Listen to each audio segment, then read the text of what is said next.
ప్రభు అయినటువంటి యేసుక్రీస్తు నామానికి స్తోత్రాలు. అందరికీ ప్రైజ్ అలా. ఈ దినము నాడు దేవుడు వాక్యం యెషయా గ్రంథము 31వ అధ్యాయము 5వ వచనం ఒకటి మాత్రం చూసుకుందాం. ఇక్కడ పక్షులు ఎగురుచు తమ పిల్లలను కాపాడినట్లు సైన్యములకు అధిపతి యెహోవా యెరూషలేమును కాపాడును.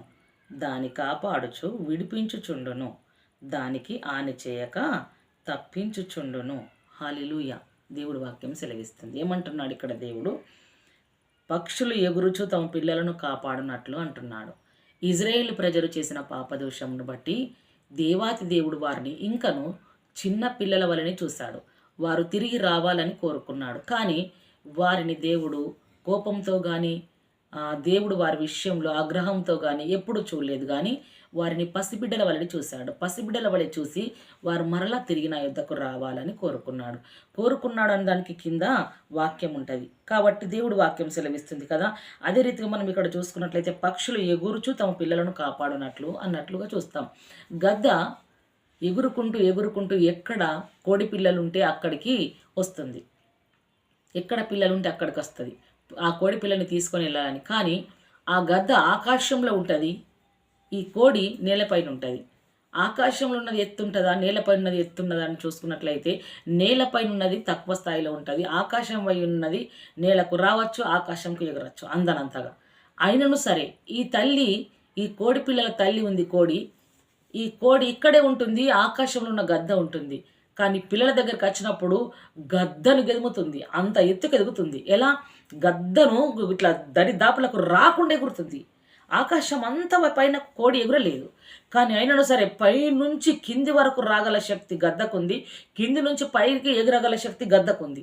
అసలే శక్తి లేదు ఎవరికి? కోడికి అసలే శక్తి లేదు. శక్తి లేని కోడి ఎలా ఎగురుతుంది అని అంటే, ఆ కోడిని చూసినట్టయితే మొట్టమొదటి విషయాలకు వస్తే ఆ కోడి ఆహారం పెట్టిన గింజల్ని తింటుంది, బిడ్డలకు ఇస్తుంది కదా, ఇస్తుంది. ఆమె దానికి ఉన్న ఆ రెక్కల కిందనే వాటిని ఇలా మడుచుకొని ఉంటుంది పిల్లల్ని కదా, ఉంటుంది. ఇంకా ఎక్కడికైనా తీసుకెళ్తే పిల్లల్ని అలా తీసుకెళ్తుంది, పెంటలలో కానీ దబ్బుకుంటా ఏరుకుంటా పిల్లలకు పెడుతుంది.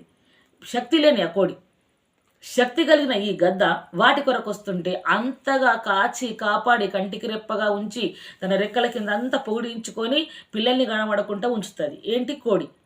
ఆ విధంగా ఉంచుతుంది ఆ కోడి. కానీ ఎగురుకుంటూ వచ్చిన గద్దకు అప్పజెప్పుటకు ఎక్కడ అవకాశం ఇవ్వదు. ఎందుకు ఇవ్వదంటే కోడి తన పిల్లలను కాపాడుకుంటుంది.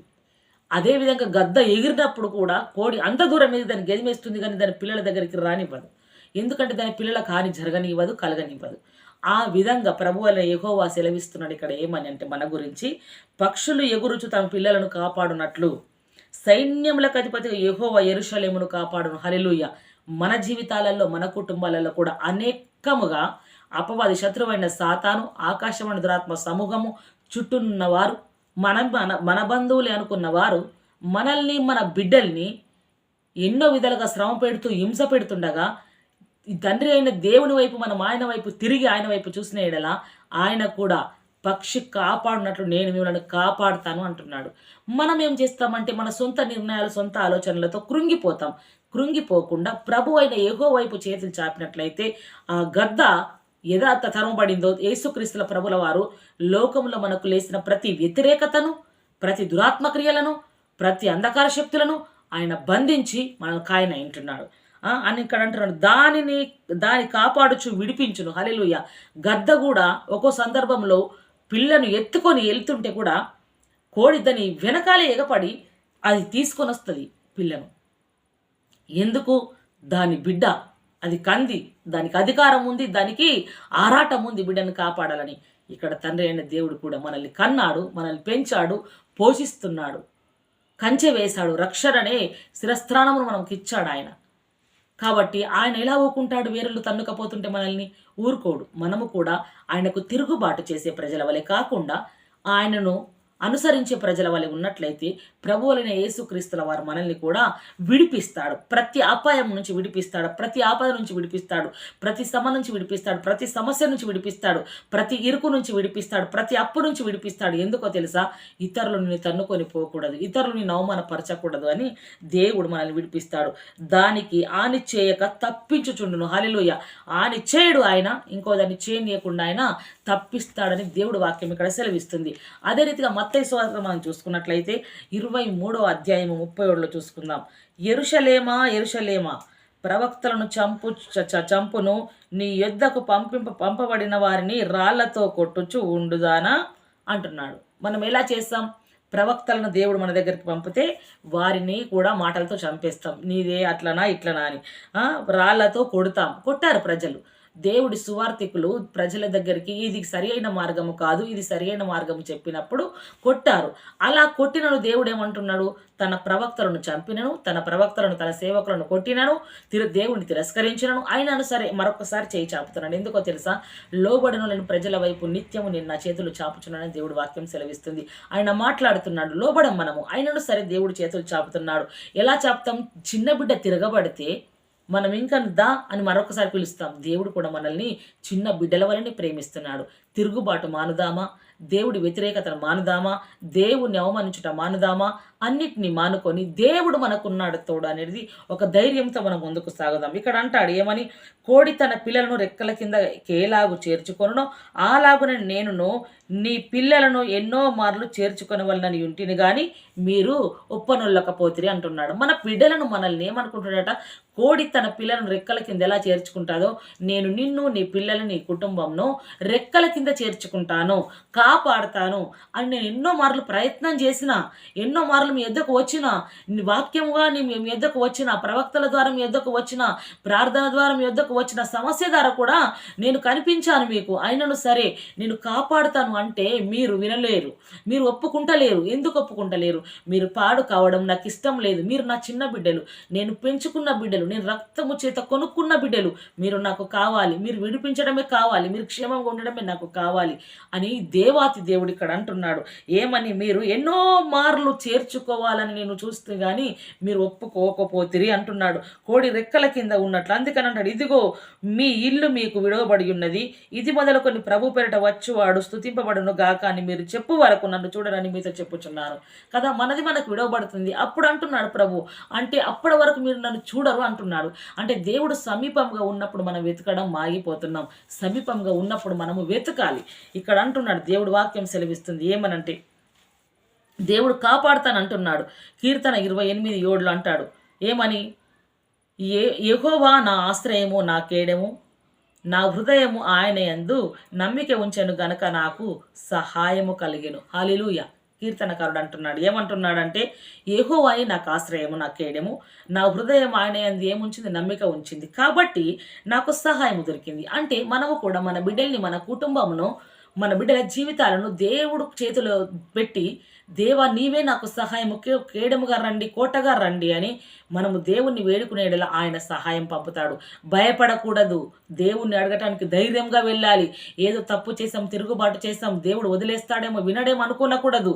తండ్రి తన పిల్లల్ని ఎప్పుడు క్షమిస్తాడు, ఎప్పుడు మన్నిస్తాడు, కరుణిస్తాడు, జాలి చూపిస్తాడు, దయ చూపిస్తాడు, పిలుస్తున్నాడు. అందుకే రండి, నేను మిమ్మల్ని రెక్కల కింద దాచుకుంటాను, రండి, మీకు సహాయపడతాను, రండి అంటున్నాడు. అని అంటున్నాడు. ఇక్కడ దాటిపోడు ఎలానట? గురిపోతూ దాటిపోడు. కాబట్టి ఇక్కడ దేవుడు దాటిపోడు మనల్ని. అందుకే అంటాడు ఇక్కడ ఏమని అంటున్నాడంటే, ఐగుప్తులో ఇజ్రాయేల్ వారిని గురించి దేవుడు కొన్ని మాటలు మాట్లాడాడు. ఎలా మాట్లాడు? వారిని గురించి ఐగుప్తు దేశం నుంచి ఇజ్రాయేల్ ప్రజల్ని దేవుడు విడిపించాలని కోరుకున్నాడు. బానిసత్వం నుంచి విడుకున్నాడు, కఠినమైన బానిసత్వం నుంచి విడిపించాలని కోరుకున్నాడు. నిర్గమకాండం 12:13 చూసినట్లయితే, మీరు ఉన్న ఇండ్ల మీద ఆ రక్తమును నీకు గుర్తుగా ఉండును, నేను ఆ రక్తమును చూసి మిమ్మును నశింపజేయక దాటిపోయేదని నేను. హల్లెలూయా. ఏమని? మీరు ఏ ఇండ్ల మీద అవుతున్నారో, ఆ ఇండ్లలో ఉన్నారో, ఆ ఇండ్ల మీద కోడెల రక్తమును, గొర్రెల రక్తమును మీరు రాయండి. మీరు రాస్తే ఆ రక్తమును చూసి నేను నేను దాటిపోతాను అంటున్నాడు. దాటిపోవడమే కాదు మిమ్మల్ని నశింపజేయను అంటున్నాడు. ఎందుకన్నాడు ఈ మాట అంటే ఐగుప్తును దేవుడు నశింపజేయాలనుకున్నాడు. ఎందుకంటే తన ప్రజలను బాధ పెట్టారు, తన ప్రజలను హింస పెట్టారు, తన ప్రజలనందరినీ అబ్రాహాముకు సెలవిచ్చాడు. నీ సంతానం ఇసుక రేణువల వలన అవును కదా, ఇసుక రేణువల వలె ఉన్న నీ సంతానము ఈ విధంగా విస్తరింపబడుతుంది. 400 సంవత్సరములు శ్రమలో బాధలో ఉంటారు అని అందరి తరాలు అబ్రాహాం, యాకోబు, ఇస్సాకు అందరి జీవితాలలో కలిస్తే మోసే వరకు వచ్చిన తర్వాత విడిపించుటకు దేవుడు ఏ వాగ్దానం అయితే చేశాడో ఆ వాగ్దానంను ప్రభుల వారు నెరవేర్చుటకు సమయం సమీపించినప్పుడు తన ప్రవక్తగా మోషేను తన బిడ్డగా ఎంచుకొని ఐగుప్తు ప్రజల కొరకు ఎంచుకుని ఇజ్రాయేల్ ప్రజలకు ఎంచుకొని ఆ సమూహమును విడిపించుటకు మోషేను దేవుడు ఏర్పరచుకొని విడిపించని అంటున్నాడు. విడిపిస్తున్నప్పుడే దేవుడు మాట్లాడిన ఈ మాట ఏమని ఆ మాట అంటే మీ గుమ్మముల మీద రక్తములు, మీ ద్వార బంధకముల మీద కమ్ముల మీద రాయండి, ఆ రక్తమును చూసి నశింపజేయకపోతాను. ఆ కాలం నాడు అబ్రాహాముకు వాగ్దానం చేశాడు. ఇప్పటికి దేవుడు పసిబిడ్డలుగా చూసి దేవుడు విడిపించనై ఉంటున్నాడు. అవి నశింపజేయను అని అంటున్నాడు. దేవుడు నశింపజేయలేడు కూడా. మనము కూడా మన కుటుంబము మీద మనము కూడా యేసు రక్తంని ప్రోక్షించుకున్నాలంటే ఎక్కడి నుంచి తీసుకొస్తావంటే నీ ప్రార్థనే, నీవు చదివే వాక్యమే నీ గుమ్మానికి నీ బిడ్డల చుట్టూ కంచె అది ఉంటుంది. ఆ వాక్యమును నీ బిడ్డలకు తలపైన చేయి పెట్టి విడుదల చేయు. దేవుడు కాపాడిన ఏమిటంటే నీ గుమ్మ ద్వార బంధకాలమే దేవుడు వాక్యమును ముద్రించు, దేవుడే సహాయపడతాడు అని ఇక్కడ అంటున్నాడు. ఏమని దాటిపోయేదను, నేను ఐగుప్తును పాడు చేయుచుండగా నేనేమంటుండో నశింపజేయక దాటిపోయేదను, నేను ఐగుప్తును పాడు చేయుటకు ఏమంటున్నాడు, ఐగుప్తును పాడు చేయుచుండగా మిమ్మును సంహరించుటకు తెగులు మీ మీదికి రాదు అంటున్నాడు. నేను ఐగుప్తును పాడు చేస్తున్నప్పుడు అక్కడనే మీరుండేది ఐగుప్తులోనే ఇంకప్పటికి, కానీ నేను ఐగుప్తు మీదకి వస్తున్నాను, ఐగుప్తును పాడు చేస్తాను కానీ మిమ్మల్ని పాడు చేయను. లోకంలో అనేకమైన రోగాలు, సమస్యలు, శ్రమలు సంభవిస్తుండగా ఆ శ్రమల చుట్టూ మనం ఉంటున్నాం, మన చుట్టూ దేవుడు ఉంటున్నాడు. ఆ శ్రమలన్నీ మన చుట్టూ ఉంటున్నాయి కానీ దేవుడు అగ్ని కంచె వేసి ఆయన మనతో కూడా ఉండి ఏది మనల్ని హాని చేయకుండా. ఒకసారి గమనిద్దామా మరొకసారి మాట ఏమంటున్నాడు? ఐగుప్తుల వారు ఉంటున్నారు కానీ ఐగుప్తు మీదకే నాశనం వచ్చింది కానీ ఆ ప్రజల మీదకి రాలేదు. మనం కూడా లోకంలో ఉంటున్నాం, మనకు ఎన్నో సమస్యల మధ్య మనం బ్రతుకుతున్నాం కానీ మన మధ్యలో దేవుడు ఉన్నాడు. ఏది హాని చేయకుండా దేవుడు కాపాడుతున్నాడు. అదే దేవుని శక్తి, అదే దేవుని మహిమ, అదే దేవుని ఆదరణ, అదే దేవుడి నిరీక్షణ ఉంటుంది, దేవుడి సత్వం అదే ఉంటుంది. ఆయన ఇక్కడ అంటున్నాడు, ఏమని అంటున్నాడు, నేను మిమ్మల్ని తెగులు మీకు ఏమాత్రము రాదు. అదే నిర్గమ 12:33 అంటాడు ఒక మాట, యెహోవా ఐగుప్తులను హతము చేయుటకు దేశ సంచారము చేయుచు. ఏలనట దేవుడు ఐగుప్తులను హతము చేయుటకు దేశ సంచారం చేస్తున్నాడు, దేశమంతా తిరుగుతున్న సమయంలో ఇక్కడ ఏం జరిగింది? చేయుచు ద్వార బంధపు పైకమ్మి మీద నుండి 2 నిలువు కమ్ముల మీద ఉన్న రక్తమును చూసి యెహోవా ఆ తలుపును దాటిపోయెను. ఎవరు? తన ప్రజలకు చెప్పాడు, తన ప్రజలు ఆ విధంగా చేసినప్పుడు వారిని దాటిపోయాడు. మరి మనము కూడా ప్రభుల వారు సెలవిస్తున్నారు, నేను పిలుస్తున్నాను, నేను రక్షిస్తాను, మిమ్మల్ని కోడి కాపాడినట్లు మిమ్మల్ని కాపాడుతాను, పక్షి ఎగురుచు విడిపించినట్టు విడిపిస్తాను, రండయ్యా రండమ్మా మీరు నా దగ్గరికి రండి అని పిలుస్తున్నప్పుడు మనం ఎందుకు వెళ్ళకూడదు? మనము కూడా వెళ్ళినప్పుడు ఆయన వైపు చూసినప్పుడు ఆయన మనల్ని మన బిడ్డల్ని రెక్కల మీద మోస్తాడు, రెక్కల కింద కప్పుతాడు.